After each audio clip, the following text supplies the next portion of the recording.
मृदंगाचार्य दादा, सुंदर असे कॅमेरामॅन, वा याच गावचे का? इथेच वा नवरदेव दिसायला गोरे पान कवळे लस मस्त पैलवान नंबर 1 हिरो आहे. वा वा केस बिस आपले नंबर 1 मस्त भांबिंग पडलाय आपलं मस्त वजनात टाईट बॉ आहे. डॉक्टर साहेब नंबर 1. वा जे चांगलं आहे ते व्हायरल करा.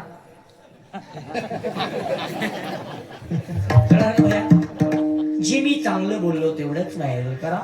एखादा जर चुकून माझ्याकडून शब्द केला असेल तर तो कृपया करून डिलीट बॉक्स मध्ये जाणे, डिलीट शब्द येतो त्या डिलीट बटनला दाबणे आणि ते डिलीट करणे, योग्य तेच टाकावे अशी आपणास नम्र अशी कळकळीची हात जोडून विनंती करण्यात येईल.